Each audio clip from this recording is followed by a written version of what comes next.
Seorang hamba telah diberi hidayah oleh Allah, berupa iman kepada Allah, sebuah nikmat yang terbesar yang diberikan Allah kepadanya.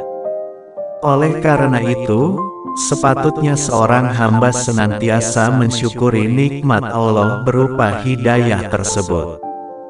Namun sebagai umat manusia, bagaimanapun upaya yang dilakukan agar dapat istiqomah untuk berbuat baik, namun terkadang ia terjerumus dalam kemaksiatan dan dosa.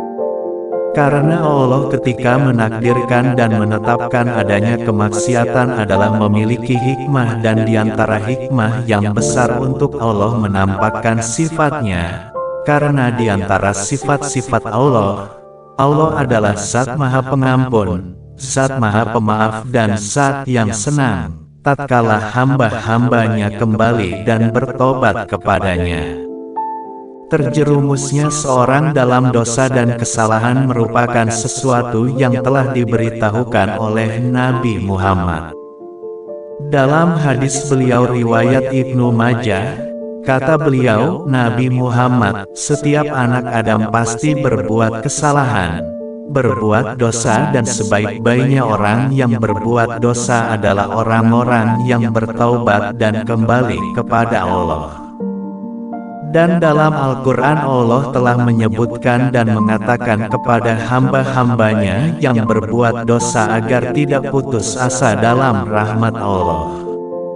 Allah berfirman, katakanlah, wahai hamba-hambaku yang melampaui batas terhadap diri mereka sendiri, janganlah kamu berputus asa dari rahmat Allah. Sesungguhnya Allah mengampuni dosa-dosa semuanya. Sungguh, Dialah yang Maha Pengampun, Maha Penyayang. Nah, ayat ini sebagaimana disebutkan oleh para ulama, ayat ini adalah mengandung perintah untuk bertaubat kepada Allah. Karena di antara dosa-dosa yang apabila seorang tidak bertaubat darinya maka dia tidak diampuni oleh Allah, kalau dia meninggal dalam keadaan dan tetap melakukan dosa tersebut, belum bertaubat dari dosa itu, maka dia tidak akan diampuni oleh Allah. Contohnya adalah kesyirikan. Seorang yang berbuat dosa berupa kesyirikan, dia harus kembali dan bertaubat kepada Allah.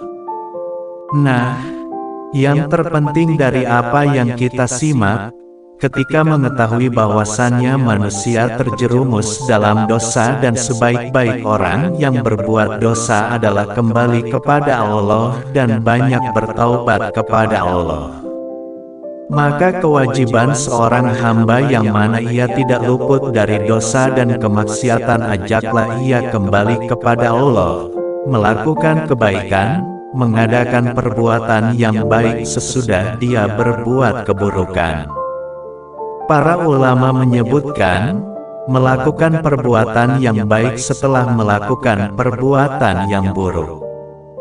Yang pertama adalah bertaubat kepada Allah, mengakui akan dosanya dan kesalahannya. Yang kedua, adalah dengan memperbanyak amal-amal kebaikan, setelah seorang melakukan perbuatan dosa dan kesalahan.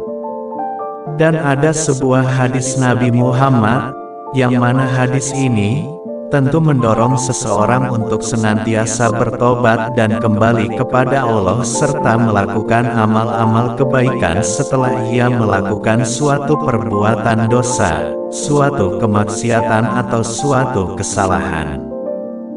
Diriwayatkan oleh Imam At-Tabarani dalam kitabnya, Nabi bersabda, barang siapa dia berbuat baik pada sisa-sisa umurnya, niscaya dia akan diampuni apa yang telah dia lakukan dari perbuatan-perbuatan dosa.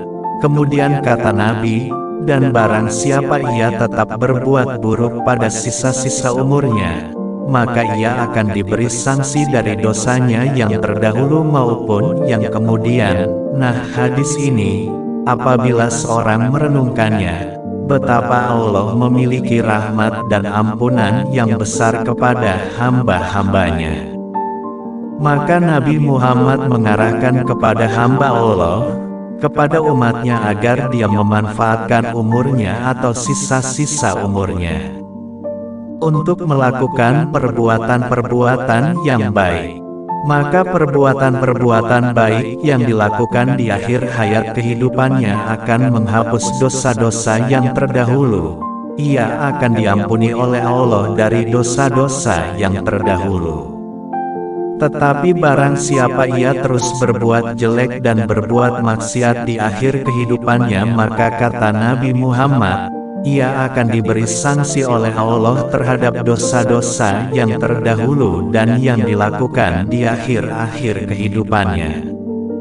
Makanya seorang hamba ketika dia minta kepada Allah, agar Allah memberikannya dan menganugerahkannya husnul khotimah atau mati dalam keadaan baik. Salah satunya adalah mati dalam keadaan ia telah bertaubat kepada Allah dan melakukan amal kebaikan dan amal soleh. Dan ini adalah salah satu tanda seorang mati dalam kebaikan.